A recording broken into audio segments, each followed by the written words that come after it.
अल्हम्दुलिल्लाहिल्लज़ी Kaffa व सलामुन अला इबादिहिल्लज़ीना इस्तफ़ा अम्मा बाद फ़अऊज़ु बिल्लाहि मिनश शैतानिर रजीम बिस्मिल्लाहिर रहमानिर रहीम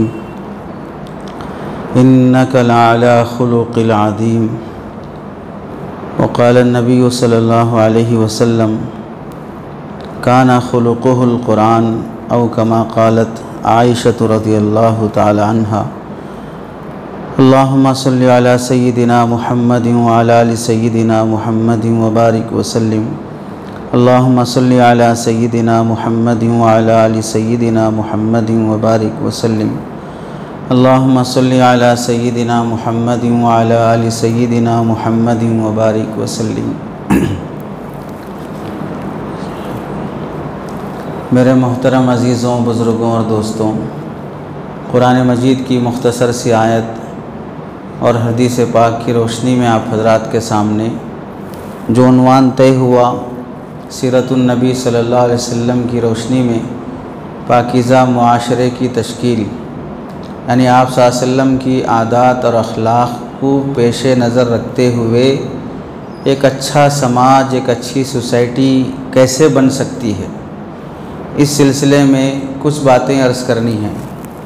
मौजू देखिए, एक इंसान अच्छा बनने के लिए, खूबसूरत बनने के लिए, स्मार्ट बनने के लिए नाक बहुत खूबसूरत है, होंठ भी खूबसूरत हैं, आँखें भी खूबसूरत हैं, और ये भौं और पलक भी खूबसूरत हैं, कान भी खूबसूरत है, बाल भी सही हैं, गर्दन भी सही है, चेस्ट भी सही है, आदमी का हाइट भी सही है।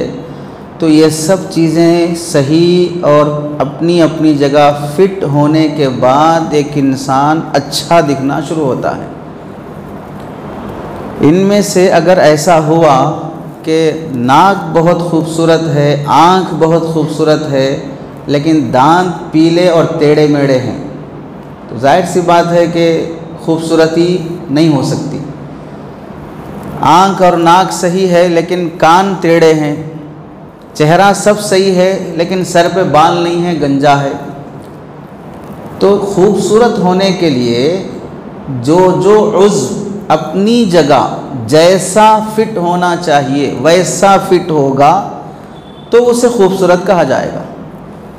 ऐसे ही एक मुआशरा और सोसाइटी और समाज भी अच्छी दिखने के लिए अल्लाह ताला ने भी खूबसूरत बनने के कुछ आमाल और काम बंदे को दिए हैं कि वो सब काम करेगा तो ये फ़र्द और ये सोसाइटी भी अच्छी दिखेगी।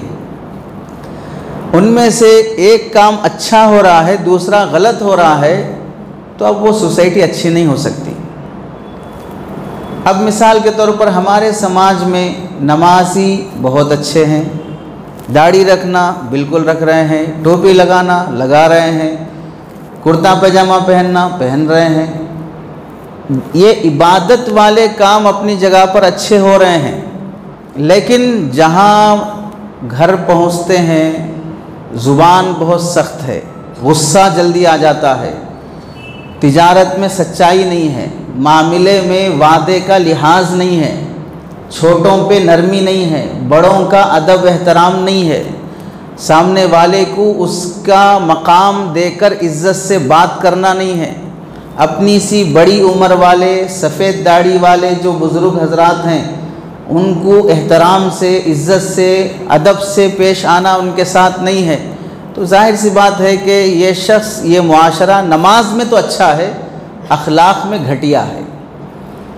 अब इस मुआशरे को मस्जिद में तो अच्छा कहा जा सकता है, मस्जिद के बाहर ये मुआशरा अच्छा नहीं है, क्योंकि नमाज की हद तक तो सही है ये सब लोग, नमाज के बाद इनके सही होने की हम गारंटी नहीं दे सकते।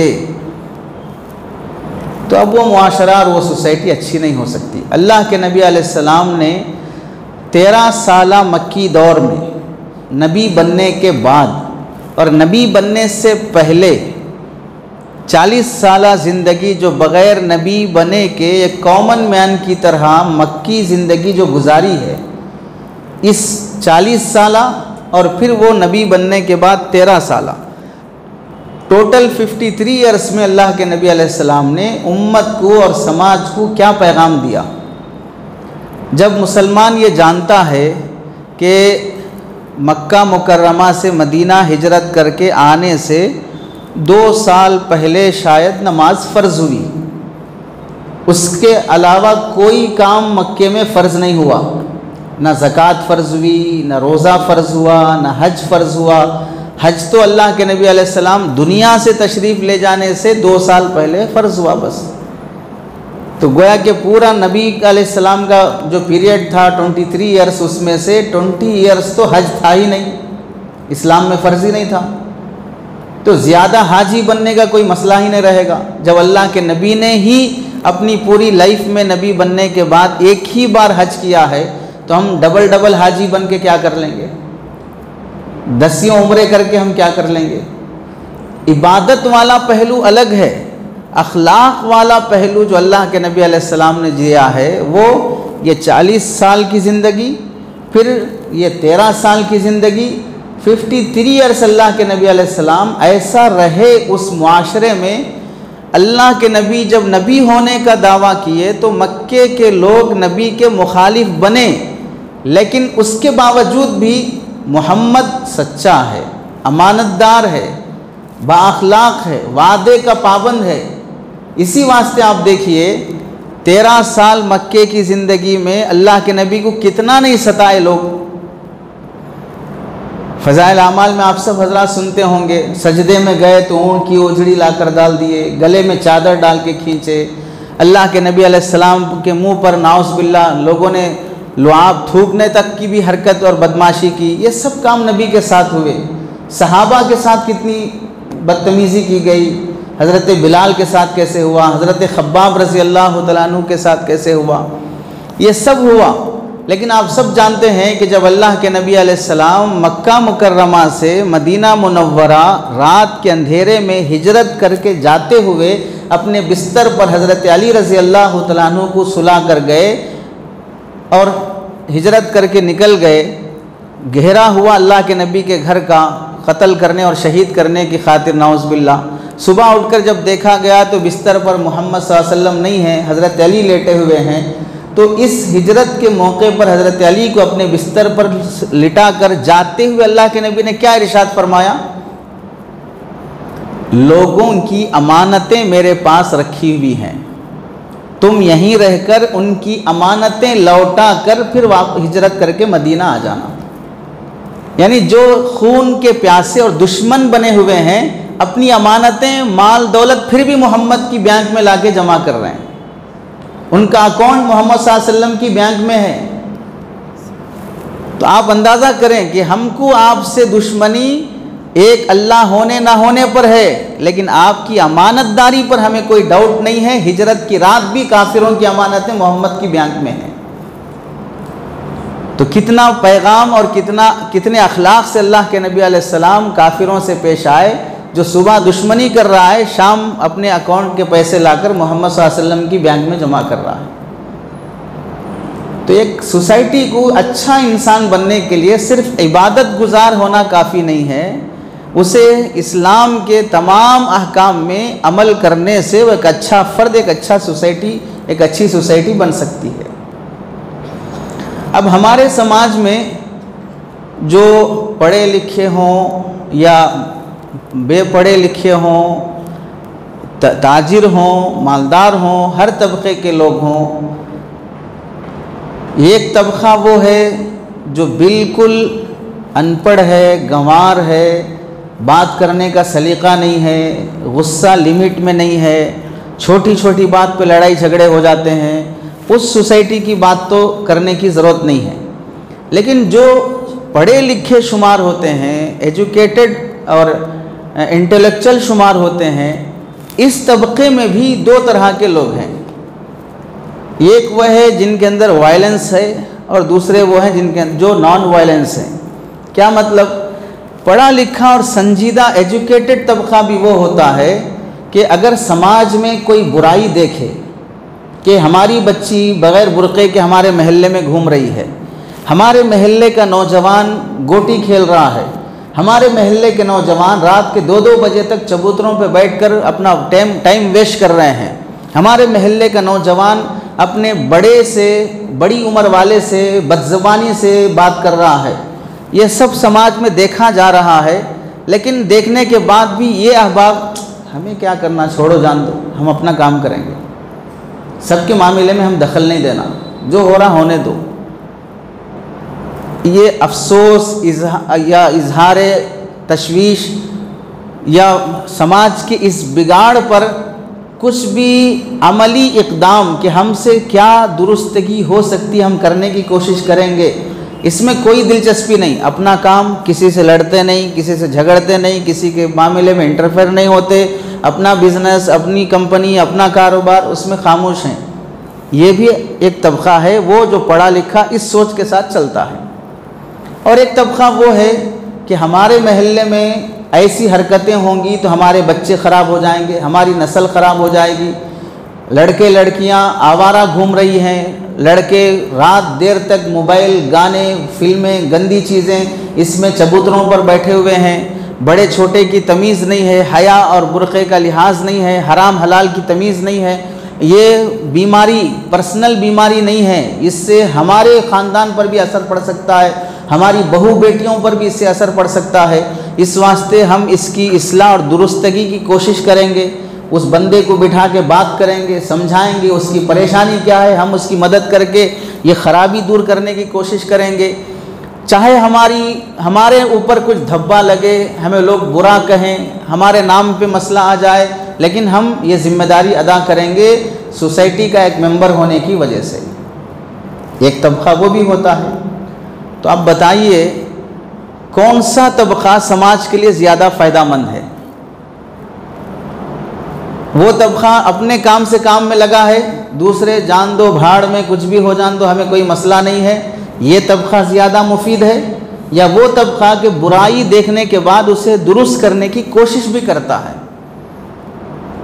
तो हम में से जो ये तबक़ा है, कुछ भी हो जान दो, हम कुछ नहीं बोलेंगे, ये अपने आप को शरीफ समझते हैं, लेकिन ये शरीफ नहीं है।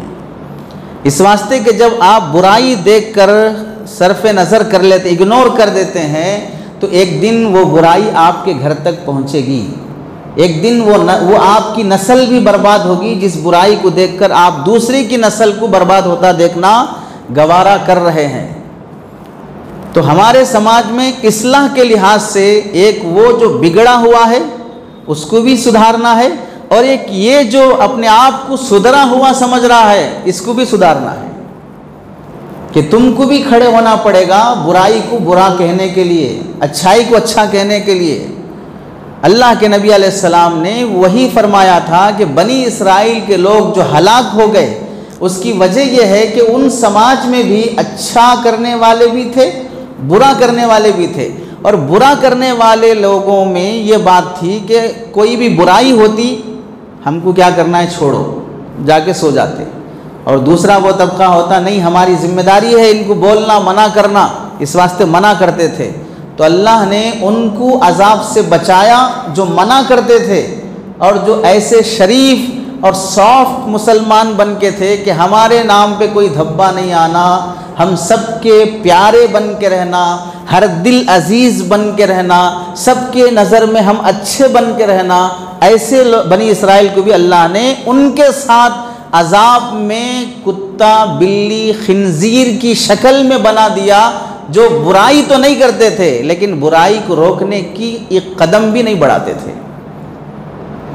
और ये आप फ़ज़ाइल अमाल में सुन चुके हैं, हदीस में पढ़ चुके हैं, नई बात तो नहीं है। तो हमें इससे मालूम हुआ कि समाज से बुराई ख़त्म करने की जिम्मेदारी भी समाज पर आती है। एक अच्छी सोसाइटी बनने के लिए बहुत से काम आदमी को करना है। उनमें से एक काम जो आज जिक्र किया जाएगा वो है बड़ा दिल रखना, गलतियों को माफ़ कर देना, दरगुजर से काम लेना। बिलखुसूस इस ज़माने में हमें जो परेशानियां हो रही हैं, हमारे बिरादरान वतन गैर मुस्लिम भाइयों के साथ जो हमारा मसला हो रहा है, उनके दिलों में जो नफ़रत बैठती जा रही है, उस सिलसिले में नबी करीम सल्लल्लाहु अलैहि वसल्लम की सीरत को अपनाना और आप की सीरत के हज़ारों पहलू हैं। जैसे मिसाल के तौर पर हुजूर पाक सल्लल्लाहु अलैहि वसल्लम बच्चों के साथ कैसे रहते थे, नबी करीम सल्लल्लाहु अलैहि वसल्लम गरीबों के साथ कैसे रहते थे, नबी करीम सल्लल्लाहु अलैहि वसल्लम बड़ों के साथ कैसे थे, अल्लाह के नबी शोहर होने की हैसियत से बीवी के साथ कैसे रहते थे, अल्लाह के नबी भाई होने के लिहाज से भाइयों के साथ, दोस्त होने के लिहाज से दोस्तों के साथ, लीडर होने के लिहाज से अपने मातहतों के साथ, समाज का एक फ़र्द होने के लिहाज से सोसाइटी के साथ। जाहिर सी बात है हर पहलू अल्लाह के नबी अलैहिस्सलाम का है जिससे हमको सबक लेनी चाहिए। उसमें यहाँ पर आप हजरात के सामने दो बातें अर्ज़ की जाएंगी। अल्लाह के नबी अलैहिस्सलाम के अखलाक अपनों के साथ और आपके अखलाक गैरों के साथ। जब आदमी छोटी बात को भी पकड़ लेता है और उसे उछालते रहता है तो फिर सामने वाला देखता कि भाई माफ़ करने तैयार नहीं है, दरगुजर करने तैयार नहीं है, इतनी बात को भी इतना बड़ा कर दे रहे। तो फिर किसी ने कहा था कि वक्त ऐसा है जो मुसीबत वाला है और कोई साथ देने वाला नहीं है। ये वक्त गुज़र जाएगा जो मुसीबत का है, लेकिन वक्त गुज़रने के साथ साथ कई लोग दिल से उतर भी जाएंगे जो मुसीबत में साथ नहीं देते हैं। सबकी हकीकतें सामने आ जाती हैं कि कौन कैसा है कि मुसीबत में साथ देता है। इसीलिए कहा जाता है दोस्त वो नहीं है जो सेल्फी में साथ खड़ता है, दोस्त वो है जो मुसीबत में साथ खड़ता है, परेशानी में साथ खड़ता है। सेल्फी में साथ खड़ने वाले बहुत हैं, परेशानी में साथ खड़ने वाले कितने हैं। तो अल्लाह के नबी अलैहिस्सलाम के वो अखलाक जो गैरों के साथ थे, ये बहुत ज़्यादा अहम पहलू है आज के मुसलमानों की बदनामी का जो ज़रिया बन रहा है। और हर नबी ने वो तालीम और वो सबक दी है। चुनांचे आप देखें अल्लाह के नबी से पहले हज़रत ईसा अलैहिस्सलाम का दौर था। हज़रत ईसा अलैहिस्सलाम के मुतालिक लिखा है कि एक मरतबा रास्ते से गुज़र रहे थे तो किसी ने हज़रत ईसा अलैहिस्सलाम को रास्ते में रोक कर बदजुबानी करना शुरू कर दिया, नामुनासिब जुमले नबी से कहना शुरू कर दिया। उसकी गाली, उसकी बदतमीज़ी, उसकी बदकलामी पर हज़रत ईसा अलैहिस्सलाम मीठी ज़ुबान अच्छे अंदाज से बात कर रहे थे। जितना आप शराफत से पेश आते उतना वो बदतमीज़ी पे उतर आता। तो हम क्या रहते, कितनी देर से देख रहा हूँ, इज़्ज़त से बात कर रहा हूँ तो बहुत ही हो जा रहा तुम्हारा, हम भी रिवर्स हो जाते। हज़रत ईसा अलैहिस्सलाम आखिर तक भी अपनी ज़ुबान ख़राब नहीं की। एक हवारी जो हज़रत ईसा अलैहिस्सलाम के मानने वाला था, उसने देखकर कहा कि आप इतनी देर से इसको बर्दाश्त कर रहे हैं, क्या ज़रूरत है इसको बर्दाश्त करने की। तो हज़रत ईसा अलैहिस्सलाम ने क्या जुमला फरमाया, कुल्लु इनाइन यतरश्शहु बिमा फीही, कि जिस बर्तन में जो होता है निकालेंगे तो बर्तन से वही निकलता है। मेरे बर्तन में अच्छी मीठी ज़ुबान है तो मेरे दिल से वही बातें निकल रही हैं। इसके बर्तन में गालियां हैं, सख्त जुमले हैं, बदजुबानी है, अब वो जितना भी अंदर से निकाल रहा है वो गंदगी ही निकल रही है। तो ये मेरी कमज़ोरी नहीं है, ये मेरे बर्तन में जो है वही निकल रहा है। जैसे आप किसी ज्वेलर्स के पास गए और उससे कहा कि भाई 1 किलो टमाटर दो, तो वो कितना भी छान मार ले अपने माल में 1 किलो टमाटर नहीं मिलेंगे। कितना भी ढूंढेगा तो गोल्ड ही मिलेगा या उसके पास चांदी ही मिलेगी, टमाटे मिर्च बैगन नहीं मिलेंगे, क्योंकि जिसके पास वो है ही नहीं वो कहाँ से मिलेगा। तो ऐसे ही शराफत जिसके ख़ानदान में होती है वो उसकी ज़ुबान ही अलग होती है। और जो ख़ानदानी नहीं होता है थोड़ी देर बर्दाश्त करेगा फिर आदमी रिवर्स हो जाता। और हम बोलते हैं मैं अच्छे को अच्छा बुरे को बुरा, ये इस्लाम की तालीम नहीं है। अच्छे को अच्छा बुरे को बुरा इस्लाम की तालीम नहीं है। अल्लाह के नबी अलैहिस्सलाम ने फरमाया, तिरमिज़ी शरीफ की हदीस है, ला तकूनु इम्मा, उलमा ने इसका तर्जुमा किया है चौगद ना बनो, उल्लू ना बनो। क्या मतलब है, इन अहसनन नास फहसन्ना, इन असाउ फअसाना। अगर लोग हमारे साथ अच्छा मामला करेंगे हम भी अच्छा मामला करेंगे, लोग हमारे साथ बुरा सलूक करेंगे हम भी बुरा सलूक करेंगे। ऐसे न बनो, लोग अगर तुम्हारे साथ बुरा करें तो भी उनके साथ अच्छा करो, ये इस्लाम की तालीम है। वरना तो ये तालीम तो इस्लाम की ज़रूरत ही नहीं है ना कि भाई अच्छे के साथ अच्छा तो हिंदू धर्म में भी होगा, बुरे के साथ बुरा तो दूसरे धर्म में भी होगा। बुरे के साथ भी अच्छा पेश आए, यही तो इस्लाम की खुसूसियत है। वरना तो दूसरे मजहबों में भी ऐसे लोग पाए जाते हैं जो ये बोलते हैं कि मैं अच्छे को अच्छा, बुरे को बुरा, वो दूसरे मजहब में भी पाए जाते हैं। उसके लिए कामिल मुसलमान होना क्या ज़रूरी है, बल्कि मुसलमान होना क्या ज़रूरी है। तो इस्लाम की खुसूसियत ये है कि आप बुरे के साथ भी अच्छे रहें।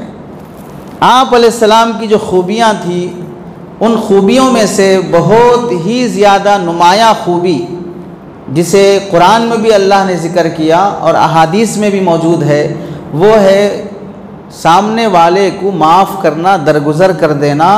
ये सामने वाले के दिल जीतने का ज़रिया बनता है। दुश्मन भी आपका दोस्त बन जाता है माफ़ करने और दरगुज़र करने पर।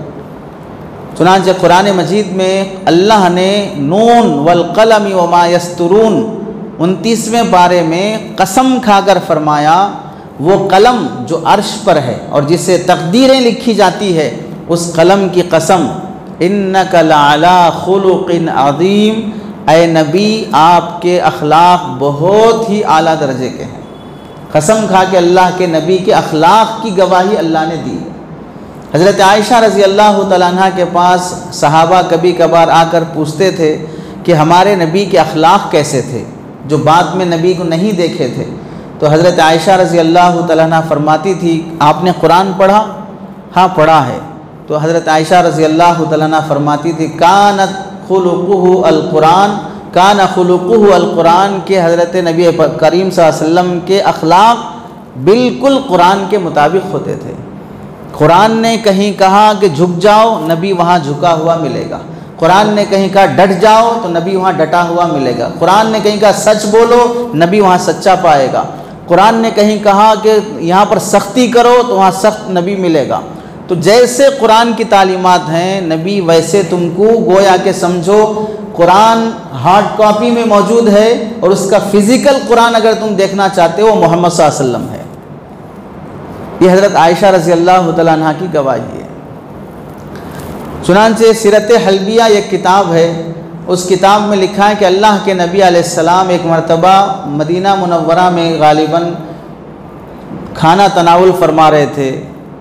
एक वो औरत जो मदीने में बेहया, बेपर्दा, आवारा किस्म की थी, वहाँ से गुज़रते हुए नबी करीम सल्लल्लाहु अलैहि वसल्लम से ये कहा, मोहम्मद मुझे भी खाना चाहिए। तो आपने फरमाया ठीक है खा लो। एक रोटी गालिबन उठा के दे दी। तो उस औरत ने कहा कि नहीं, मुझे रोटी नहीं चाहिए, मुझे आपके मुंह का लुक़मा चाहिए जो आप चबा रहे हैं। तो आप बताइए कि भाई ये बात तो बीवी भी नहीं बोलेगी अपने शोहर से, जो चबा रहे हैं वो लुक़मा मुझे दो। तो अब ये रास्ते से गुजरने वाली औरत कैसे बोलेगी? तो ये उसकी बेहयाई की अलामत है। तो आप सल्लल्लाहु अलैहि वसल्लम ने अपना वो लुक़मा निकाल कर उस औरत को दिया। अहादीस में आता है नबी के पसीने में अल्लाह ने खुशबू रखी है, नबी के लुआब में अल्लाह ने शिफा रखी है। तो वो लुक़मा जब उस औरत ने खाया, वहीं बैठ गई और थोड़ी ही देर में कहने लगी कि मुझे चादर दे दो, बुर्का दे दो, मैं ओढ़ कर घर जाना चाहती हूँ। एक लुक़मे का असर यह था कि अल्लाह के नबी अलैहिस्सलाम की उस लुक़मे ने जब हलक से नीचे उतरा तो ये असर किया कि वो बेहया औरत चंद मिनटों में हयादार और पर्देदार बन गई। तो आप सल्लल्लाहु अलैहि वसल्लम हर एक के साथ हुस्न अखलाक से पेश आते। इसी वास्ते हज़रत आयशा फरमाती हैं मैं कि अल्लाह के नबी ने कभी अपनी ज़ात की खातिर किसी से बदला नहीं लिया। जब भी किसी से बदला लिया तो दीन की खातिर बदला लिया, अपनी पर्सनल मसले की खातिर किसी से आपने बदला नहीं लिया। आप सल्लल्लाहु अलैहि वसल्लम का गैरों के साथ कैसा सलूक था? पहली बात, सब जानते हैं कि मक्का मुकर्रमा में अल्लाह के नबी अलैहिस्सलाम हिजरत करके जब तशरीफ़ मदीना मुनव्वरा ले गए, उसकी वजह मदीना जाकर बिज़नेस बड़ा करना, मदीना जाकर वेंचर ख़रीद के बड़ी बिल्डिंगें बनाना, मदीना जाकर कोई कंपनी बनाना, मदीना जाने के बाद अपने ख़ानदान को बड़ा करना। मदीना हिजरत करने का मकसद सिर्फ़ और सिर्फ दीन की इशाअत, कि अल्लाह के दीन को फैलाने के लिए एक मरकज़ी हैसियत हासिल हो। अल्लाह के नबी हिजरत करके तशरीफ़ ले गए। मक्के वालों के सताने पर हालात ऐसे बने कि आपको अपना पैदाइशी गांव छोड़कर जाना पड़ा, और जाते हुए भी ऐसा दुख और दर्द था, बार बार मक्के की तरफ देखते मुड़ मुड़ कर, और जब मक्के की बाउंड्री ख़त्म होने लगी तो अल्लाह के नबी अलैहिस्सलाम ने काबे से ख़िताब करके और मक्के से ख़िताब करके कहा, मुझे पूरी दुनिया में सबसे प्यारा और अज़ीज़ ऐ मक्का तू है, मैं तुझे छोड़कर जाना नहीं चाहता हूँ, लेकिन मेरी कौम ने मुझे छोड़कर जाने पे मजबूर किया है, और कभी मुझे मौका मिलेगा तो मैं तुझे ही अपना शहर बनाऊँगा। ये अल्लाह के नबी कह रहे हैं, अपने शहर से मोहब्बत। इससे मुसलमानों की एक बात ये भी मालूम हुई कि हम जिस वतन में पैदा होते हैं उस वतन से हमें मोहब्बत होना चाहिए। हम भारत में पैदा हुए हैं, भारत से हमें मोहब्बत होगी। ये इस्लामी तालीम है। फिर किसी ऐरे गैरे को हमें भारत से मोहब्बत का सबूत देने की ज़रूरत नहीं है, और उसको मांगने का हक़ भी नहीं है कि तुम कौन होते हो कि हमसे वतन से मोहब्बत का सबूत और सर्टिफिकेट मांगने के लिए आए हो। तुम्हारी क्या हैसियत है कि तुम हमसे सबूत मांगते हो।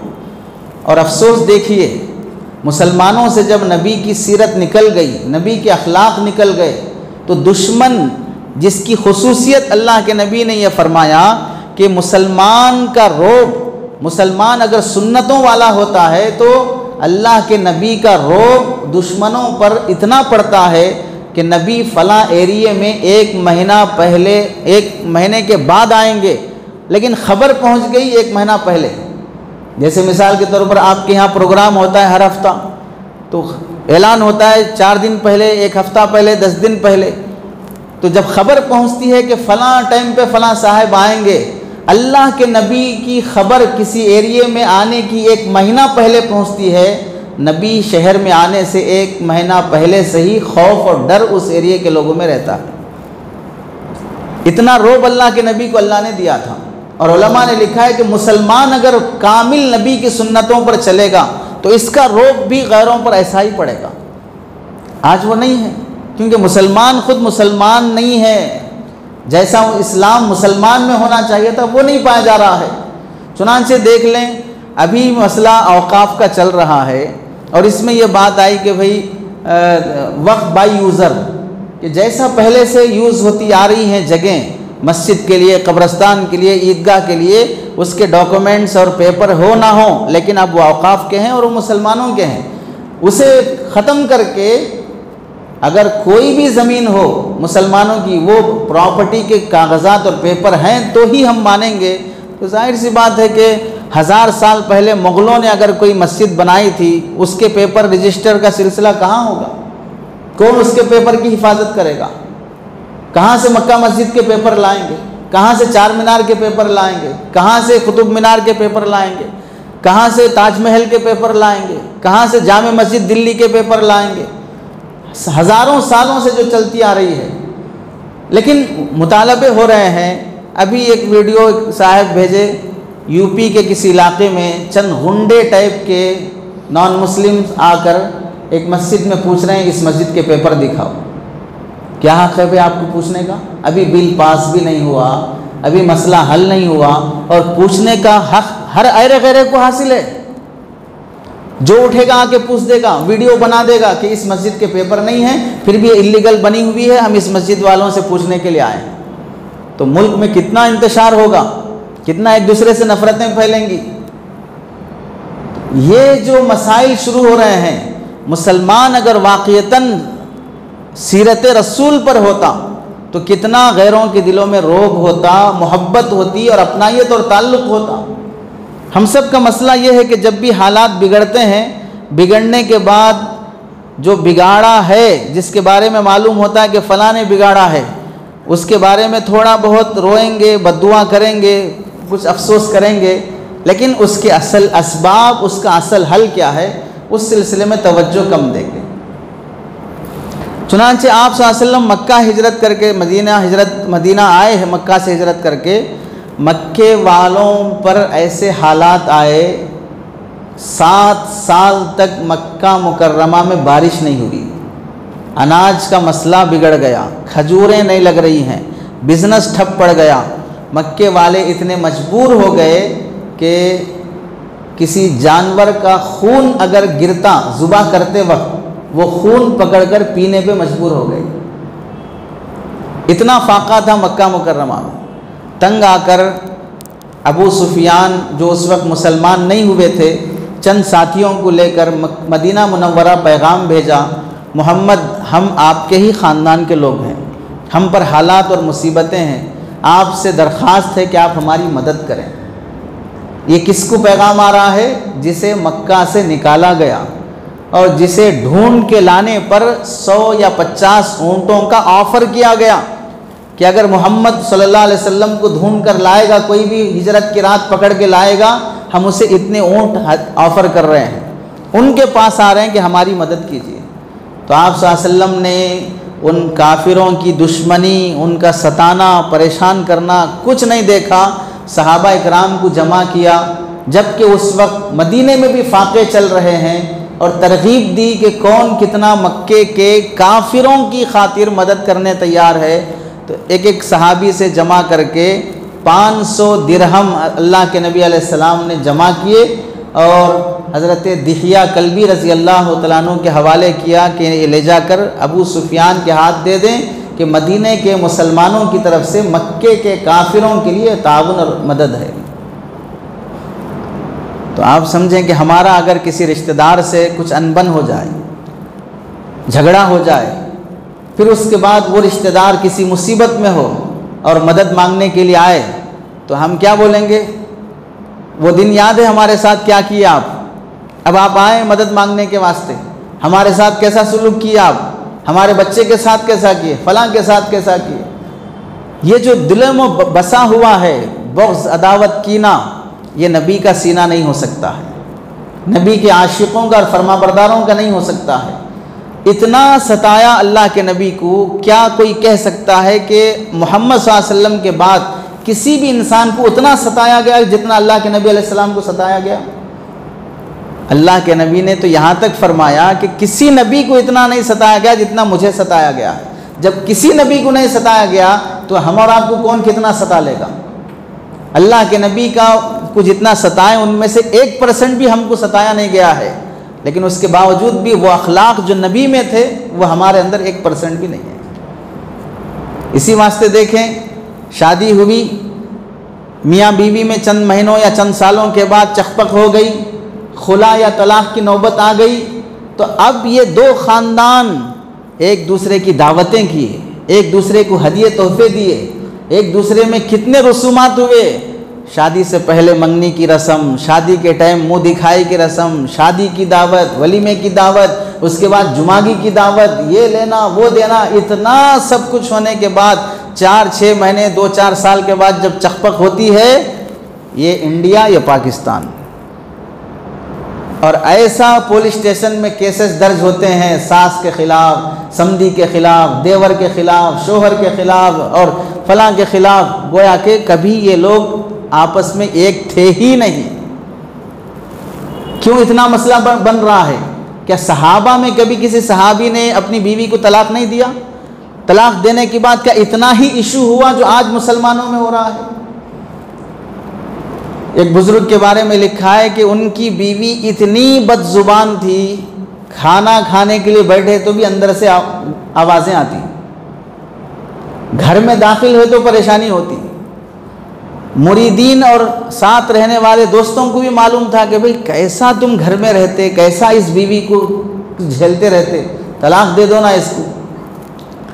तो वो बुजुर्ग बर्दाश्त से जब बाहर हो गया तो लोग पूछे कि भाई आखिर क्या है आपकी परेशानी, बताइए कि आपकी बीवी क्या करती है, क्या परेशान करती है। तो बुजुर्ग कहने लगे कि भाई मेरी बीवी है वो, तुम गैर आदमी हो, एक घर की औरत के बारे में तुम्हारे कैसे बताऊंगा कि मेरी बीवी क्या कर रही, कैसा कर रही? घरवाली की इज्जत का मसला तुम्हें कैसे बताऊंगा? तो मेरी इज्जत का मसला है वो, घरवाली की इज्जत का मसला मेरी इज्जत का मसला है। लोगों ने तंग आकर कहा ठीक है आप हमें मत बताइए क्या हो रहा है, लेकिन उसे तलाक दे दीजिए। तो बुजुर्ग तलाक दे दिए। तलाक देने के बाद लोगों ने पूछा अब तो वो आपकी बीवी नहीं है, आपकी इज्जत का मसला नहीं है, अब बताइए कि आपकी बीवी आपको कैसे परेशान करती थी। तो बुजुर्ग कहने लगे कि भाई जब वो मेरी बीवी ही नहीं रही, गैर औरत बन गई, तो उस औरत के बारे में मैं कैसे बात करूँगा, मैं कैसे बताऊँगा कि वो औरत कैसी थी? अजनबी औरत के बारे में मैं कैसे बताऊँगा? यानी जुल्म परेशानी बर्दाश्त किया, लेकिन इज्जत उछाला नहीं मार्केट में, अपने घर की इज्जत उछाला नहीं मार्केट में। और हमारा मसला ये है कि सबसे पहले कोर्ट कचहरी, महिला मंडल, फला वकील। आज जितना अपनी औलाद की तरक्की, अपनी सोसाइटी की तरक्की के लिए खर्च नहीं होता है, जितना शादी पर खर्च होता है और शादी के बाद तोड़ने पर खर्च होता है। शादी पर खर्च और शादी के बाद तोड़ने पर खर्च, उतना किसी नस्ल की परवरिश पर, तालीम पर खर्च नहीं होता है जितना मुसलमान इस पर पैसे लुटा रहा है। वजह क्या है? भड़ास निकालना है, गुस्सा निकालना है। इसी वास्ते किसी ने कहा, बड़े लोग वो नहीं होते जो बड़े घरों में रहते हैं, बड़े लोग वो होते हैं जो छोटी बड़ी बात को भी छोटी बनाकर दरगुजर कर देते हैं। बात बड़ी है लेकिन छोटी बनाकर उसे माफ़ कर देते हैं, दरगुजर कर देते हैं। ये बड़े लोग हैं। उसकी मिसाल एक है आपके और हमारे घर का सम का पानी, उसमें चूहा गिर जाए, छिपकली गिर जाए, सम का पूरा पानी नापाक हो जाएगा, पूरा साफ करना पड़ेगा। और एक है तालाब का पानी, समंदर का पानी, उसमें चूहा गिरे, कुत्ता गिरे, खिंजीर गिरे, मगरमच्छ गिरे, कुछ भी वहीं पर मर जाए, समंदर का पानी कभी नापाक नहीं होगा। इस वास्ते कि उसका सीना बहुत बड़ा है, जो भी आएगा वो उसे हजम कर जाएगा, पानी नापाक नहीं होगा क्योंकि बड़ा है वो। ऐसे जो बड़ा होता है वो इम्प्रेशन में नहीं आता, ज़्यादा मुतासिर नहीं होता, वो दरगुजर कर देता है। बड़े लोग वो हैं जो बड़ी बात को भी छोटा करके माफ़ कर देते हैं, और छोटे लोग वो नहीं हैं जो सलम बस्तियों में रहते हैं। छोटे लोग वो हैं जो छोटी बात को भी बड़ी कर देते हैं, छोटी बात को भी बड़ी कर देते हैं। ये असल छोटे लोग हैं जिन्हें माफ़ करना, दरगुजर करना नहीं आया। घर ईंट से ईंट जुड़ने से घर बनता है, लेकिन घर जो बसता है, जहाँ आने के बाद सुकून मिलता है, वो दिल से दिल जुड़ने से होता है। ईंट से ईंट जुड़ेगी तो दीवार बनेगी, दिल से दिल जुड़ेगा तो परिवार बनेगा। हाँ, यहाँ पर ईंट से ईंट तो जुड़े हुए हैं लेकिन दिल से दिल जुड़े हुए नहीं हैं। इस वास्ते बाज़ लोग ये सोचते हैं कि भाई मेरे 4 बेटे सब साथ रहना, जॉइंट फैमिली में रहना, सब के अलग अलग रूम या अलग अलग फ्लैट रहेंगे, लेकिन सब हम एक छत के नीचे, एक दस्तरखान पर, एक हांडी, एक चूल्हा, सब एक साथ बैठ के खाना। मैं मरने तक अपनी औलाद को अपनी आंखों के सामने देखना चाहता हूँ। लेकिन अफसोस, जैसे ही रात का बेडरूम का दरवाज़ा बंद होता है, 2-2 घंटे गीबतें होती हैं। अम्मा ऐसा बोली, देवरानी ऐसा बोली, जेठानी ऐसा की है, नड़न ऐसा की है, अब्बू ऐसा किए हैं, फला ऐसा किए हैं। 2 घंटे तक गीबतें रोज़ाना हो रही हैं, लेकिन जॉइंट फैमिली है। एक दस्तरखान, एक छत, एक हांडी से ज़्यादा एक दिल होना ज़रूरी है, और वो एक दिल नहीं हो रहे हैं लेकिन सब साथ हो रहे हैं। तो अल्लाह के नबी अलैहिस्सलाम ने मक्के के उन काफिरों पर दरगुजर किया जिन्होंने अल्लाह के नबी को निकाला और उनकी मदद की, ताउन किया उनका। किताबों में लिखा है अल्लाह के नबी अलैहिस्सलाम मक्का मुकर्रमा जब से मदीना तशरीफ़ लाए तो एक बादशाह थे नजद के रहने वाले, गवर्नर सुमामा बिन असाल रज़ी अल्लाह तआला। वो मुसलमान नहीं हुए थे, बाद में मुसलमान हुए। जब ये पता चला कि मक्के के लोग अल्लाह के नबी को बहुत सताते हैं और तकलीफ़ देते हैं, शहर छोड़ के जाने के बाद भी लोगों को उकसा कर, वरगला कर मदीने पर हमले कराते हैं, तो वो जो गवर्नर थे नजद के रहने वाले, मक्के वालों के बिज़नेस को बैन कर दिया। उनसे डीलिंग थी, उनकी लेना देना था, उसे रोक दिया कि आज से ना तुमसे मैं कोई चीज़ ख़रीदूँगा और ना मेरे गांव से, मेरे सिटी से तुम्हें कोई अनाज मिलेगा। ये बंद कर दिया। बंद करने का सिलसिला इतना लंबा हुआ कि मदीने वाले भूख से परेशान हो गए, तो अल्लाह के नबी को ख़त लिखा कि आपके फ़लाँ सहाबी जिनसे हमारा कारोबारी ताल्लुक़ था, अब वो हम पर ऐसे फ़ैसले किए हैं कि हमारे घर में बच्चे फाके और भूख से तड़प रहे हैं, आप थोड़ा उन्हें बोल दें कि हमारे साथ बिज़नेस कर लें। तो अल्लाह के नबी ने कोई पुरानी बात, गड़े हुए मुर्दे उठाकर नहीं डाले। तुम क्या किए मेरे साथ, तुम कितना सताए, तुम 3 साल शोबे अबी तालिब में बैकाट रखे हमारे को, हमको खाना नहीं दिए, हमारे बच्चे दरख्त के पत्ते खाते हुए रहे, तुम्हारे ख़ानदान के होते हुए भी हमारे मक्के में ही रहकर हमको अलग घाटी में तुमने रख दिया। कोई पुरानी बात अल्लाह के नबी ने नहीं उठाई। अपने सहाबी से कहा, फरमाया कि मक्के वालों के साथ तिजारती मामला दुरुस्त करें। तब हज़रत सुमामा बिन असाल रज़ी अल्लाह तआला अन्हु ने अनाज भेजा मक्के के काफिरों को। अब आज हमारा मामला देखें, क्या हम ताजिर होते हुए दूसरे दुकानदार की भलाई और खैरखाही, दूसरे लोगों से उस तरह का ताल्लुक़, नाराज़गी और चकपक तो इंसानों में होती ही है।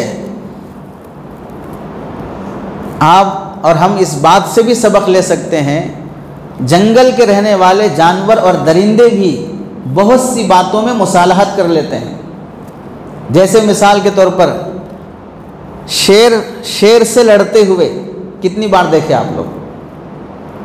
शेर हिरन, बैल या दूसरे छोटे जानवरों पर हमला करते हुए ये ज़्यादा देखे हैं या शेर का शेर से लड़ते हुए ज़्यादा देखे हैं?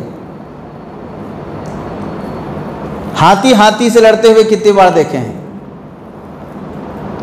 जंगल के दरिंदों का भी उसूल है कि जब दो लोग बराबर के पावर में होते हैं तो आपस में नहीं लड़ेंगे, आपस में एक दूसरे के एरिया में इंटरफेयर नहीं होंगे। ये इन लोगों की गोया के खामोश मुसालहत है कि हम दोनों जो बड़े पोस्ट पे हैं हम लड़ेंगे तो फिर हमारा पावर जो नीचे वालों में है वो ख़त्म हो जाएगा। नीचे वालों को निगलेंगे लेकिन हम जो आपस में बड़े पावर में वो नहीं लड़ेंगे। तो बिल्कुल यही बात है कि मुसलमान जो आपस में मुसलमान हैं, हम अगर आपस में मुठभेड़ होते रहेंगे, लड़ते रहेंगे तो दूसरे लोगों में जो हमारी वक़ात इज़्ज़त होनी चाहिए वो बाकी नहीं रहेगी। नबी करीम सल्लल्लाहु अलैहि वसल्लम के वाक़यात में लिखा है, सुलह हुदैबिया के मौके पर जब अल्लाह के नबी के सहाबा ने ख्वाब देखा काबे का तवाफ़ करते हुए, काबा छोड़कर आए हुए 6-7 साल हो गए। 6-7 साल में कभी मदीने से मक्का मुकर्रमा जाकर उम्रा हज की तौफीक नहीं हुई। हालात वैसे थे। ख्वाब में दिखा कि हम काबतुल्लाह का तवाफ़ कर रहे हैं। अल्लाह के नबी ने ख्वाब देखा काबे का तवाफ़ कर रहे हैं। नबी का ख्वाब तो झूठा नहीं हो सकता। तो सहाबा ने कहा, या रसूलल्लाह चलें, हम उम्रा करने चलेंगे। 1400 सहाबा को लेकर अल्लाह के नबी अलैहिस्सलाम गालिबन तशरीफ़ ले गए। वहाँ मक्के के बाहर लोगों को मालूम हुआ कि मोहम्मद सल्लल्लाहु अलैहि वसल्लम और उनके सहाबा आ रहे हैं, हथियार लेके मक्के के बाहर आ गए। अंदर नहीं आना आप लोग। किससे रोक रहे हैं? काबतुल्लाह का तवाफ़ करने से रोक रहे हैं। बाहर ही 2-3 दिन या 4 दिन का क़ियाम रहा मक्के के बाहर। उन दिनों में अल्लाह के नबी अलैहिस्सलाम और सहाबा फजर की नमाज़ पढ़ रहे थे। रात का अंधेरा था, आज की तरह लाइटिंग नहीं थी, चिरागों का ज़माना था। मक्के के बाज़ शरपसंद लोगों ने प्लान किया कि फ़जर के टाइम पे जब अंधेरे में लोग नमाज में रहते हैं, अचानक हम सब लोग हमला करके इनको ख़त्म कर देंगे। बताइए जुल्म है कि नहीं है? तो जब अल्लाह के नबी फ़जर की नमाज में सहाबा के साथ थे, वो हमला करने के लिए आए, अल्लाह की मदद आई। हमला करने वाले सब के सब पकड़े गए और सबको कैदी बनाकर हाथ पर बांध के डाल दिए। किसी सहाबी को नुकसान नहीं हुआ। तो अब इस मौके पर क्या होना चाहिए? जो मारने के लिए आ रहा है उसे सज़ा होनी चाहिए नहीं होनी चाहिए? जो मक्के में दाखिल होने नहीं दिए, उल्टा हमारी जान पर हमला कर दिए। हम तो उम्रा करने के लिए आए, हमारे साथ ना कोई हथियार है, ना तलवार है, ना जंग का कोई सामान है, हम लड़ने के लिए आए नहीं। इसी वास्ते हमारे पास कहीं भी सामान नहीं है, जंग के तलवार वगैरह नहीं है। फिर भी उन लोगों ने जब हमला किया जुल्मन, तो आप सल्लल्लाहु अलैहि वसल्लम ने उनसे पूछा, क्या मामला करें अब तुम्हारे साथ? तो काफिर होते हुए भी कहने लगा कि आप हमें माफ़ कर दें, दरगुजर कर दें।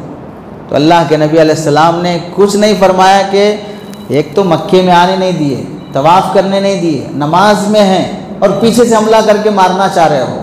आप सल्लल्लाहु अलैहि वसल्लम ने दरगुजर का मामला फरमाया। सारे कैदी जो पकड़े गए सबको छोड़ दिया। तो इससे बताएं कि अल्लाह के नबी दुश्मन जो मारने आ रहा है उसे माफ़ कर रहे हैं। हम अपने पड़ोस में जो मुसलमान है, वो पार्किंग में कुछ झगड़ा हो गया, उसे बख्शने तैयार नहीं है। कचरा डालने में कुछ मसला हो गया, उसे बख्शने तैयार नहीं है। घर में काम करने वाला नौकर है, उससे कुछ गलती हो गई, या कोई होममेड है उससे कुछ गलती हो गई, उसे बख्शने तैयार नहीं है। आपस में मियाँ बीवी ख़ानदान एक दूसरे के समदिन हैं, एक दूसरे में किसी से गलती हो गई, इन्हें एक दूसरे को माफ़ करने और बख्शने तैयार नहीं। और सरकार दो आलम सल्लल्लाहु अलैहि वसल्लम काफिर और दुश्मन मारने जो आ रहा है उसे बख्शने तैयार है। तो किस कदर दरगुजर की सिफत हम लोगों में पैदा होनी चाहिए। आप सल्लल्लाहु अलैहि वसल्लम के वाक़ियात में लिखा है, जब मक्का मुकर्रमा फ़तह हुआ तो उसमें बाज़ दुश्मन ऐसे थे जो इतना अल्लाह के नबी और सहाबा को सताए थे कि तंग आकर आप सल्लल्लाहु अलैहि वसल्लम ने मक्का फ़तह होने के टाइम पर ऐलान किया था कि आज जो काबतुल्लाह में चला जाए उसे माफ़ कर दिया जाएगा, जो अबू सुफियान के घर चला जाए उसे माफ़ कर दिया जाएगा, जो हथियार डाल दे उसे माफ़ कर दिया जाएगा, उनको मारा नहीं जाएगा। लेकिन चंद लोगों की लिस्ट गिनाई आपने, ये लोग चाहे काबे में हों, काबे का गिलाफ पकड़े हुए हों, किसी के घर में हों, वो कहीं भी हों, उन्हें कत्ल कर दिया जाएगा। क्यों ये आपने ऐलान फरमाया? ये लोग इतने कट्टर दुश्मन थे, नबी की बीवियों और सहाबा की बीवियों के बारे में सेक्सी अशार कह के छेड़ते थे लोग। ज़ुबान का जो ज़ख़म है वो तलवार के ज़ख़म से भी भारी होता है। इसी वास्ते आपस में लड़ लिए, इन्हें एक मारा उन्हें एक मारा, बाद में बीच में आके छुड़ा दिए, माफ़ कर लो भाई छोड़ दो बोलते। लेकिन वो लड़ाई मारने में अगर इसने माँ की बहन की शुरू कर दिया तो अब क्या बोलते, मैं माफ़ तो कर देता हूँ लेकिन ये गाली कैसे दिया, अब ये नहीं छोड़ता हूँ, ये अब नहीं बख्शूंगा मैं। क्या मालूम हुआ, हाथ उठाने से जो ज़ख़म लगा है उतना तकलीफ़ नहीं हुई जितना ज़ुबान से जो जुमले निकले उससे तकलीफ़ हुई है। तो अल्लाह के नबी अलैहिस्सलाम ने उनको फ़तेह मक्का के मौके पर नाम लेके बताया था कि ये कहीं भी हो इन्हें कत्ल कर दिया जाएगा। उनमें एक थे अबू जहल के बेटे इकरिमा। अबू जहल जैसा कट्टर दुश्मन था अल्लाह के नबी का, वैसी ही दुश्मनी इनको भी बाप की वरासत में मिली थी। ये भी कट्टर दुश्मन थे अल्लाह के नबी के। जब मक्का फ़तह हो गया, सारे लोग जो जितने जुल्म सितम किए हुए खड़े हुए हैं, ऐलान हो गया कि इकरिमा बिन अबी जहल कहीं भी दिखे उसे कत्ल कर दिया जाए। जान बचाने के लिए जब ये भागकर कश्ती लेकर यमन का सफ़र शुरू कर लिए। इनकी बीवी को मालूम हुआ कि मेरा शोहर भाग गया है जान बचाने के लिए, और अल्लाह के नबी अलैहिस्सलाम की तरफ से ऐलान हुआ है कि जहाँ भी दिखे कत्ल कर दो। अल्लाह के नबी के पास इकरिमा की बीवी आई और हुज़ूर सल्लल्लाहु अलैहि वसल्लम से बड़े ही अदब से माफ़ी दलाफ़ी की दरख्वास्त की और कहा कि मेरे शोहर को बख्श दें, मैं वादा करती हूँ कि उन्हें वापस लाऊंगी और आपके सामने माफ़ी मंगवाऊंगी, आप उन्हें बख्श दें। तो हुज़ूर सल्लल्लाहु अलैहि वसल्लम ने कहा ठीक है, बख्श दिया और ऐलान किया कि इकरिमा को कत्ल नहीं किया जाएगा। अब बीवी तलाश में निकली शोहर को ढूंढने के लिए, फ़लाँ एरिए में है, कश्ती ख़रीदी और ये भी गए उसको बुला के लाने के लिए आवाज़ देकर, और अर्ज़ किया कि अल्लाह के नबी ने माफ़ कर दिया है, वापस चलो। तारीख़ में सीरत में लिखा है इकरिमा बिन अबी जहल की आंखें फटी की फटी रह गईं, हैरान हो गए क्या रसूलुल्लाह ने मुझे माफ़ किया है। यानी उनको खुद हैरानी हुई कि मुझ जैसे कट्टर दुश्मन की माफ़ी नहीं हो सकती, अब मुझे तो सज़ा मिलना ही मिलना है, क्या मेरे जैसे इतने बड़े दुश्मन को अल्लाह के नबी माफ़ कर दिए। ताज्जुब से बार बार पूछने लगे। बीवी ने इत्मीनान दिलाया, फिर अल्लाह के नबी की मजलिस में लाए तो अल्लाह के नबी अलैहिस्सलाम की बाज़ रिवायात में है कि अबू जहल की बेटी या अबू लहब की बेटी आई और ये आए तो सहाबा से कहा, बाप दुश्मन था, उसको जो सज़ा मिलना थी मिल गई, लेकिन बाप की गलतियों की वजह से बेटे को ताने मत दो, बेटे की गलती की वजह से उसे हम माफ़ कर दिए हैं। तो आप सल्लल्लाहु अलैहि वसल्लम ने उसका भी वेलकम किया और दरगुजर किया और वो इस्लाम कबूल करके मुसलमान बने। और तो और इससे आगे चलें, आपको मालूम है अल्लाह के नबी जब हिजरत करके मदीना तशरीफ़ लाए तो अल्लाह के नबी अलैहिस्सलाम की बड़ी बेटी हज़रत ज़ैनब रज़ी अल्लाह तआला अन्हा वो मक्के में ही थी और उनके शोहर अभी नॉन मुस्लिम ही थे, वो हिजरत करके नहीं आई। कई साल गुजर गए, बेटी की याद आ रही है। तो ग़ज़वा उहद के मौके पर इनके शोहर भी कैदियों में पकड़े गए, ग़ज़वा बदर के मौके पर इनके शोहर भी पकड़े गए। तो जो कैदी पकड़े गए उनमें हज़रत ज़ैनब रज़ी अल्लाह तआला अन्हा के जो शोहर थे वो भी जब पकड़े गए और फ़ैसला ये हुआ कि ये तमाम कैदी अगर जान छुड़ाना चाहते हैं तो पेनाल्टी पे करके अपनी जान छुड़ा लें। फ़ैसला हो गया कि फ़िदिया इतने हज़ार रुपये दे देना है, हम आपको बख्श देंगे। अभी भी आप जेलों में जाइए, कितने मुसलमान हैं जिन पर जुर्माना है कि 12,000, 26,000, 70,000, 80,000 ये पे कर देंगे तो वो जेल से छूट जाएंगे। इसी वास्ते आज उलमा ये बोलते हैं कि अगर आप अपनी ज़कात के पैसे इस्तेमाल करना चाहते हैं, ये भी एक रास्ता है कि जो मुसलमान बेकसूर नौजवान जेलों में पड़े हुए हैं, दंगा फसाद हुआ दिल्ली में, जिसके घर जले, जिसकी दुकानें जली और जो जान बचाने के लिए अपने घरों में छुपे रहे, बाद में मोहतरम खाकी वर्दी आकर उसी को पकड़ के ले जाके अदालत में पेश कर रही है।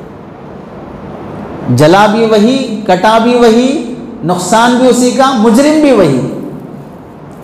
अब जो उन पर 10 साल 15 साल के बाद जब कोई गलती साबित नहीं होती, अब छोड़ने के लिए 10,000, 15,000, 25,000 इस तरह के, बल्कि हिंदुस्तान में नहीं, बैरून बाहर कंट्रीज़ में, सऊदीया में, दुबई में, फ़लाँ जगह पर जो हमारे मुसलमान नौजवान जाते हैं, वहाँ का कोई उसूल तोड़ दिया, ट्रैफिक का उसूल तोड़ दिया, गाड़ी चलाने में चालान पड़ गया, अंदर चला गया, अब वहाँ जेलों में पड़े हुए हैं जो उन मुसलमानों को चंद हज़ार रियाल, दिरहम, डॉलर दिए तो वो छूट सकते हैं।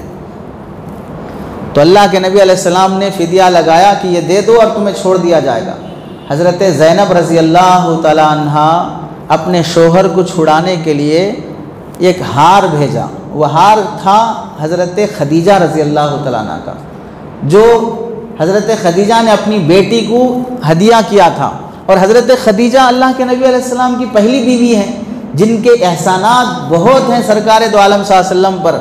अल्लाह के नबी ने ख़ुद इकरार किया कि खदीजा के एहसानात, जिसकी वजह से अल्लाह के नबी ने हज़रत खदीजा को कभी नहीं भुलाया, कभी नहीं भूला। जब भी हज़रत आयशा रज़ी अल्लाह तआला अन्हा के घर में आप सल्लल्लाहु अलैहि वसल्लम तशरीफ़ फरमा होते, खदीजा की, हज़रत खदीजा रज़ी अल्लाह तआला अन्हा की बहन गालिबन हज़रत हाला, वो जब भी आती तो अल्लाह के नबी बेचैन हो जाते कि तुम्हारी आवाज़ मेरी घरवाली की आवाज़ की तरह है। आवाज़ भी आती तो घरवाली याद आ जाती। अल्लाह के नबी अलैहिस्सलाम के घर में अगर बकरी का गोश्त बना, गोश्त का सालन बना, तो आप सल्लल्लाहु अलैहि वसल्लम फरमाते कि खदीजा की सहेलियों को भेजो। क्या तालीम अल्लाह के नबी ने दी है। आपको जिससे मोहब्बत है उसके दोस्तों से भी आप मोहब्बत करो। इसी वास्ते औलाद को हुक्म दिया गया कि आपको अपने बाप से मोहब्बत है तो बाप की सर्किल में जो जो बाप के दोस्त हैं, वालिद के दोस्तों का भी इकराम करो। इसी वास्ते तालीम दी कि अगर बाप की नाफरमानी हम कर बैठे, बाप दुनिया से चले गए, उस बाप से अब माफ़ी तलाफ़ी करना चाहते हो तो बाप की उम्र के जो दोस्त ज़िंदा हैं उन दोस्तों के साथ ऐसे पेश आओ गया कि वो मेरे चाचा हैं, मेरे वालिद के दर्जे के हैं। ये अखलाक अल्लाह के नबी अलैहिस्सलाम ने सिखाए। आज हम क्या बोलते, अगर कुछ भी गाड़ी में क्या चिच्चा देख के चलाओ, नहीं दिख रहा क्या, कहाँ जाना है, ये अंदाज़ रहता है किससे, अपने चाचा और बाप की उम्र वालों से। कितना ठेस पहुँचता होगा कि एक आदमी 50 साल 60 साल की उम्र का है, कितनी मुश्किलों के साथ वो अपनी औलाद को पाला है, और एक 20 साल का नौजवान उससे जब गुफ्तगू करता है और ऐसी बाजारी ज़ुबान से गुफ्तगू करता है तो वो अंदर से ऐसी फीलिंग करता है कि काश मैं ये दिन देखने से पहले मर जाता तो अच्छा था, कि हमारी नस्ल हमें कैसे बात कर रही है। इस समाज में सबसे बड़ी कमी जो आज देखी जा रही है, छोटा बड़े का अदब करना बिल्कुल ख़त्म हो चुका है। छोटा बड़े का, एक अनपढ़ है पढ़े लिखे का एहतराम होता था। रिश्तेदारी ज़रूरी नहीं है, पावर ज़रूरी नहीं है। हमारे महल्ले का भी अगर कोई आदमी मेरे से बड़ी उम्र का है तो आप में से जो 60-50 साल की उम्र के लोग हैं, अपने बचपन में याद कर लें, आप अपने से बड़ों की कैसी कदर करते थे। आज वो कदर आज की नस्ल में दिखाई नहीं देती है, आज की बच्चियों में नहीं है, आज के जवानों में नहीं है अपने से बड़े उम्र वाले शख्स का एहतराम करना। अल्लाह के नबी अलैहिस्सलाम ने बड़ों की कदर के सिलसिले में यहाँ तक फरमाया कि जब बंदा 40 साल की उम्र को पार हो जाता है तो मतलब क्या हुआ, जवानी से लेकर बुढ़ापे की उम्र तक उसने ईमान को हिफाजत से रखा। आपको अगर कोई आदमी 1 लाख रुपए पैसे दिया, मैं 1 हफ्ते के बाद आता हूँ वापस लेता हूँ, आप ये अमानत रखो, वो हफ्ते के बाद नहीं आया, 10 साल के बाद आया, फिर भी आपने उसके वो लाख रुपए उठाकर अमानतदारी से वापस कर दिए, तारीफ़ के काबिल है नहीं है? 10 साल किसी के लाख रुपए हिफाजत से रखना और वापस कर देना। मस्जिदों में लोग घड़ी छोड़ के चले जाते हैं, किसी के चश्मा छूट जाता है तो मस्जिद के लोग उठा के रखते हैं, 5 साल 3 साल 4 साल ऐलान वक्तन वक्तन करते हैं। 5 साल की घड़ियाँ पड़ी हुई हैं, 5 साल के चश्मे पड़े हुए हैं, क्यों हिफाजत से रख रहे हैं? कि भाई ये अमानत का माल है। हम ये बोलना चाहते हैं कि अल्लाह के बंदो, मस्जिद की घड़ी की अमानत की हिफाजत है, मस्जिद के चश्मे की अमानत की हिफाजत है। ऐसे ही एक बंदा 50 साल से ईमान की हिफाजत करते हुए चल रहा है, बाजार का माहौल देखकर भी वो बदजुबान बदईमान नहीं बना है, तो अल्लाह उस पर यह इनाम देते हैं कि इतने सालों से ईमान को बचा के चल रहा है, सिर्फ इस वजह से रोज़ाना इसके नामे आमाल में नेकी लिखते रहो और गुनाह कम करते रहो। कितना बड़ा अजर है।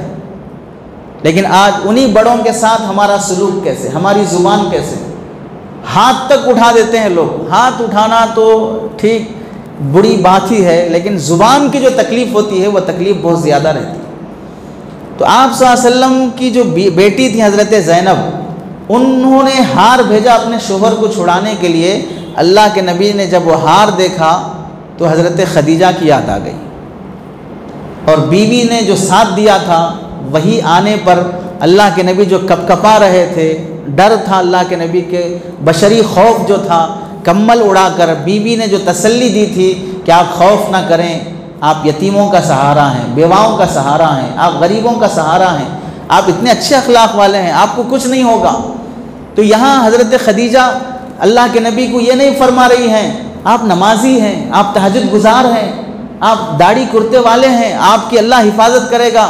ये इबादतें नहीं, वो अपनी जगह पर, आप अखलाक वाले हैं, आप दूसरों की मदद करने वाले हैं, आपका नेचर हेल्पिंग नेचर है, आप भरोसा रखें, ये हेल्पिंग नेचर आपको बचा लेगा। ये जो तसल्ली दी थी हज़रत खदीजा रज़ी अल्लाह तआला अन्हा ने, वो तसल्ली जो अल्लाह के नबी को मिली है, वो इतना बड़ा एहसान और हुस्न सलूक है नबी के साथ, दुनिया का कोई फ़र्द उसका बदल नहीं दे कर सकता है। कोरोना वायरस में बहुत से लोग मरे हैं, वैक्सीन नहीं होने की वजह से कम मरे, डर की वजह से ज़्यादा मरे, खौफ की वजह से ज़्यादा मरे। कहाँ मर जाऊंगा का जो डर था उससे मर गए। उस मौके पर अगर कोई रिश्तेदार होता, तसल्ली देता, अरे कुछ नहीं होगा, हम हैं आपके साथ, लेकिन रिश्तेदार भी कितने वफादार निकले। पड़ोस में जनाजा है, जनाजे में नहीं आए, भाई का जनाजा है, भाई नहीं आया, वीडियो कॉल पे बात कर रहा है, कहाँ सऊदीया से, नहीं बाजू घर से। ये हमारे शहर की बात है, एक भाई का इंतकाल हुआ तो बाजू घर में भाई है, लेकिन भाई के जनाजे में नहीं आया, वीडियो कॉल से बात कर रहा है। क्यों? डर है मैं जाऊंगा तो कहीं मेरा भी जनाजा ना निकल जाए। जबकि डॉक्टर्स कह रहे हैं जब इंसान मर जाता है तो उसके अंदर जो वायरस होता है वो भी डेथ हो जाता है, वो भी मर जाता है, कोई आपको वायरस नहीं लगेगा, फिर भी डर कैसे। अफसोस कि इस शहर में एक बड़े मियाँ का इंतकाल हुआ कोरोना वायरस की वजह से। 3 बेटे थे और तीनों दीनदार। बाप इंतकाल होने के बाद तीनों बैठ के अम्मा से कह रहे हैं आप चूँकि अब्बा के साथ रहे कमरे में, अब अगर हमारे घर में रहे तो बच्चों को भी वायरस लग सकता। ये कहकर तीनों बेटे अपनी माँ को अपने साथ में रखा, मामू आकर अपनी बहन को ले गया। ये किसके घराने में हो रहा है? मुसलमान के घर में हो रहा है। और करने वाली औलाद अपनी माँ के साथ कर रही है, और उस माँ के साथ कर रही है जो माँ इन बच्चों को सीने से लगाकर, बच्चा जब बचपन में बीमार हो गया, बुखार आ गया, दमे का बीमारी आ गई, तो सीने से लगा के हॉस्पिटल घूमकर हॉस्पिटलों में डॉक्टरों के पैर पकड़ के मेरे बच्चे के लिए करो, मेरे बच्चे के लिए करो, हॉस्पिटलों की सीढ़ियों पे बैठकर मन्नतें मुरादें मांगकर बच्चे की ज़िंदगी की जो दुआएं मांगती थी, उस माँ के साथ ये हो रहा है कि वो बच्चे उसे साथ रखने तैयार नहीं है। क्या गुजरा होगा उस माँ पर जिसे अल्लाह ने तालीम दी है, रब्बिरहमहुमा कमा रब्बयानी सगीरा। ये जब बुढ़ापे को पहुंच जाएं, इन पर रहम करो, इन पर रहमत की दुआएं मांगो। आज उस माँ को बेघर किया जा रहा है, तो उस घर से निकलते हुए कैसी आह इन बच्चों के खातिर उस माँ से निकली होगी। तो हज़रत खदीजा रज़ी अल्लाह तआला अन्हा के जो सुलूक था अल्लाह के नबी के साथ, वो याद आया अपनी बेटी का वह हार देखकर, तो अल्लाह के नबी की आंखों से आंसू निकल गए। नबी को रोता हुआ देखकर सहाबा रोने लगे, और अल्लाह के नबी अलैहिस्सलाम ने फरमाया, अगर तुम इजाज़त दो तो मैं मेरी बेटी को ये हार लिए बग़ैर ही माफ़ कर देना चाहता हूँ, मेरे दामाद को फ़िदिया और पैसा लिए बग़ैर ही माफ़ कर देना चाहता हूँ।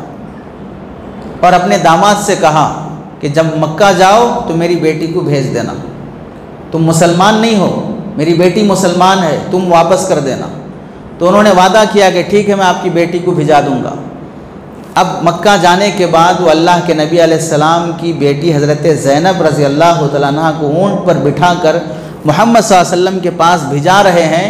मक्के का एक जालिम दुश्मन नबी की बेटी जो प्रेगनेंसी है, बच्चा पेट में है, ऊँट पर बैठकर जब वो मदीने से मक्का से निकल रही हैं, दूर से बरछा फेंक कर मारा, जिससे हज़रत ज़ैनब के पेट पे लगा, वो ऊँट से गिरी, बच्चा वहीं अबॉर्शन डेथ हो गया, बच्चे की मौत हो गई, और वो ज़ख़म ताज़ा रहा। उसी ज़ख्मी हालत में हज़रत ज़ैनब मक्का मदीना मुनव्वरा पहुँची, ज़ख़म चंगा नहीं हुआ, और चंद महीनों या साल के बाद हज़रत ज़ैनब का इंतकाल हो गया।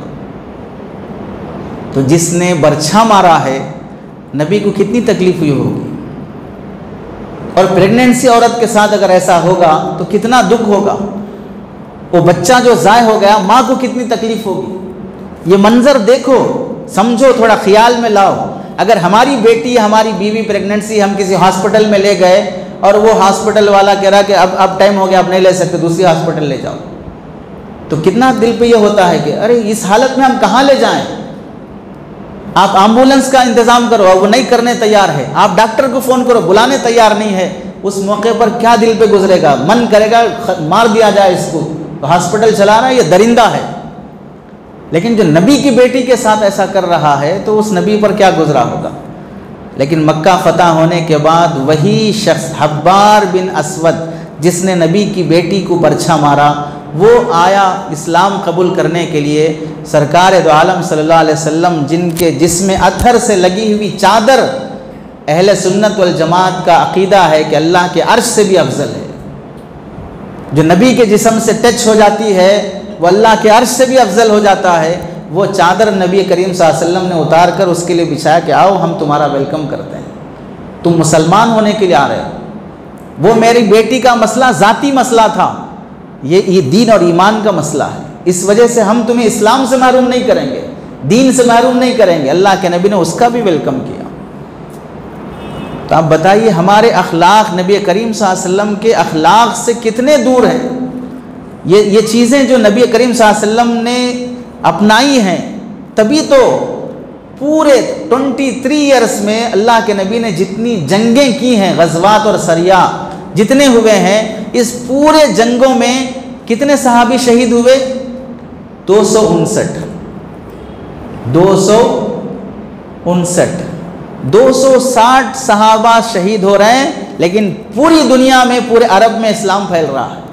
कैसे फैला? यही तो कहा जाता है कि नबी के अखलाक से दीन फैला है, तलवार से नहीं फैला, सहाबा के अखलाक से फैला है। आज हम में से शायद कोई होगा जो ये कह सकता होगा, मैं भी, इंक्लूड मी, मेरे साथ में बोल रहा हूँ, कि हम में से किसी एक के अखलाक से कोई गैर मुस्लिम इस्लाम से मानूस हुआ हो, मेरा पड़ोसी मेरे अखलाक की वजह से इस्लाम के करीब हुआ हो, मेरे पास काम करने वाला नौकर 20 साल से काम कर रहा है, लेकिन मेरे अखलाक से वो मुतासिर होकर इस्लाम कबूल किया हो। हमें सरापा मुसलमान बनने के लिए अल्लाह के नबी अलैहिस्सलाम की अखलाक हमारी ज़िंदगी में आए, तब जाकर नफ़रतें भी ख़त्म होगी, एक अच्छी सोसाइटी बनेगी। जब देखो झगड़े, जब देखो आवाज़ें, जब देखो गालियाँ, कोई एक दूसरे के साथ समझौता और मुसालहत, अंडरस्टैंडिंग के लिए तैयार नहीं है, तो फिर कहाँ से एक अच्छी सोसाइटी बनेगी। हर कोई ये कह रहा है कि मैं, मेरे हिसाब से चलना, मेरी मानना, मेरी सुनना। अल्लाह के नबी अलैहिस्सलाम ने क़ियामत की अलामतों में से फरमाया था, क्या क़ियामत की अलामतों में से एक अलामत है, इजाब कुल्ली दी रायिन रायहु, हर बोलने वाला ये समझेगा कि मेरा बोल खुदाई बोल है, मैं बोल दिया बस ख़त्म, वही होगा, वही सही है, उसके अलावा सब गलत है। कोई ये सोचने तैयार नहीं कि मैं गलत बोल सकता हूँ, मेरी बात गलत हो सकती है, गलती है तो मैं माफ़ी मांग लूँगा, मैं पीछे हट जाऊँगा।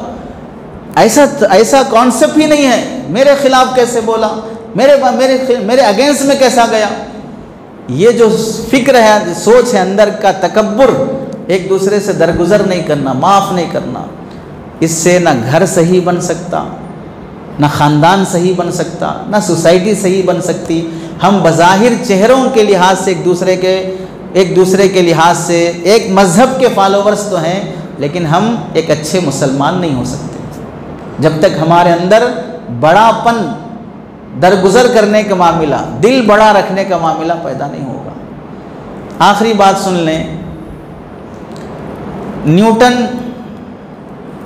बोलते हैं उसको, न्यूटन एक फ़लसफ़ी साइंसदान गुजरा है, उसके रिसर्च के बारे में पढ़े लिखे लोग जानते हैं, उसने क्या नया रिसर्च कौम को दिया है।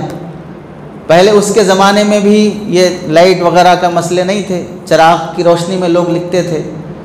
तो उसने एक रिसर्च के बारे में एक 400 या 300 पेज की एक कॉपी तैयार की। वो कॉपी तैयार करने में उसको तकरीबन 35 साल लगे। कितने साल?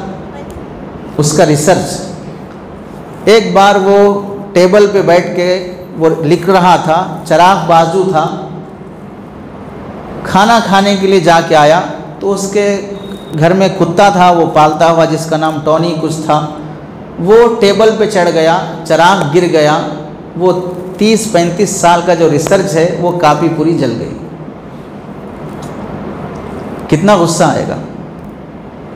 उसकी हिस्ट्री में लिखा है, जब उसने अपनी 30-35 साल की मेहनत को जलते हुए जब देखा तो उसने सिर्फ एक जुमला कहा कि टॉनी, तुमने मेरी 30 साल की मेहनत पर पानी फेर दिया। बस फिर दूसरी कॉपी लेकर लिखना शुरू कर लिया। अब बताओ, एक गैर मुस्लिम के अंदर इतना तहम्मुल और बर्दाश्त है, हाथ पैर खुल गए, आपे से बाहर हो गया, मार दिया कुत्ते को, भगा दिया, फलां कर दिया, टेंशन में आके शराब पीने बैठ गया, सिगरेट शुरू कर दिया, सब कुछ नहीं, दूसरा कलम लिया, फिर लिखना शुरू कर लिया।